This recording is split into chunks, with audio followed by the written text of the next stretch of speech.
এই রেসিপিটার জন্য মাছগুলোকে ভালোভাবে ধুয়ে নিয়েছি, লবণ হলুদ মেখে ভেজে নেব। একটা কড়াই বসিয়ে দিলাম, পরিমাণ তেল দিয়ে মাছগুলো দিয়ে দিলাম, উল্টিয়ে পাল্টিয়ে ভেজে নেব। আপনারা চাইলে কষিয়েও রান্না করতে পারেন, আর আমার বাসায় একটু ভাজা মাছটাই পছন্দ করে। এই মাছগুলোর জন্য নিয়েছি বেগুনগুলোকে কেটে নিয়েছি, সাথে আলু দিয়েছি।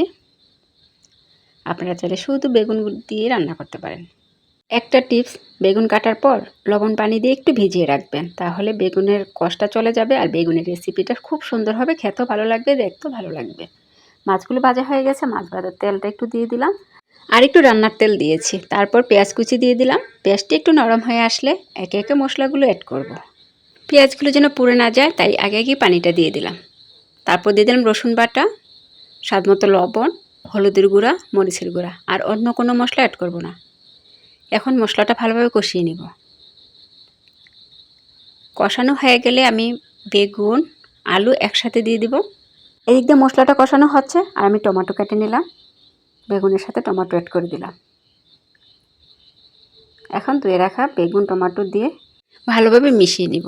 একটা সময় বেগুনের রেসিপি এতটাই খাইতাম, আর এখন খুব কম খাওয়া হয়। মাঝে মধ্যে অ্যালার্জির জন্য বেগুনটা আর খাওয়া হয় না, খুবই কম খাওয়া হয়। কিন্তু আমার কাছে বেগুনের রেসিপি খেতে খুবই ভালো লাগে। দেখুন, লবণ দিয়ে বেগুনগুলো ধুয়ে নিয়েছিলাম, কালারটা কত সুন্দর এসেছে। টমেটোগুলো আমি রেখে দিয়েছিলাম, এখন টমেটোগুলো অ্যাড করে দিলাম বেগুনটা কষানোর পর, কারণ টমেটো এমনিতেই গলে যাবে। কিছুক্ষণ কষিয়ে পরিমতো ঝোল দিয়ে দিব।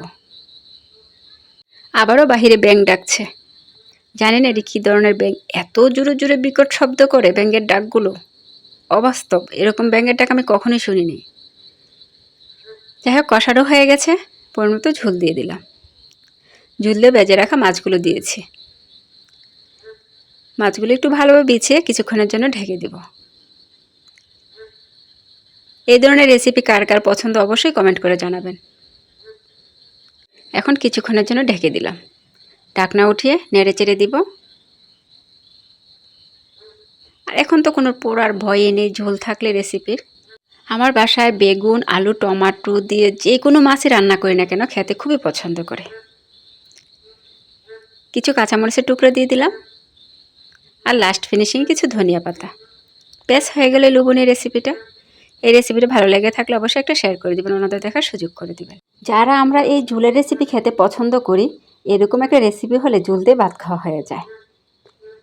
এতক্ষণ ভিডিওটা দেখার জন্য অসংখ্য ধন্যবাদ। আপনাদের মাঝে আমি আবারও চলে আসবো নতুন এক ভিডিও নিয়ে। ততক্ষণ সবাই ভালো থাকবেন, আমার জন্য বেশি বেশি দোয়া করবেন। সবার জন্য দোয়া শুভকামনা। আল্লাহ হাফিজ।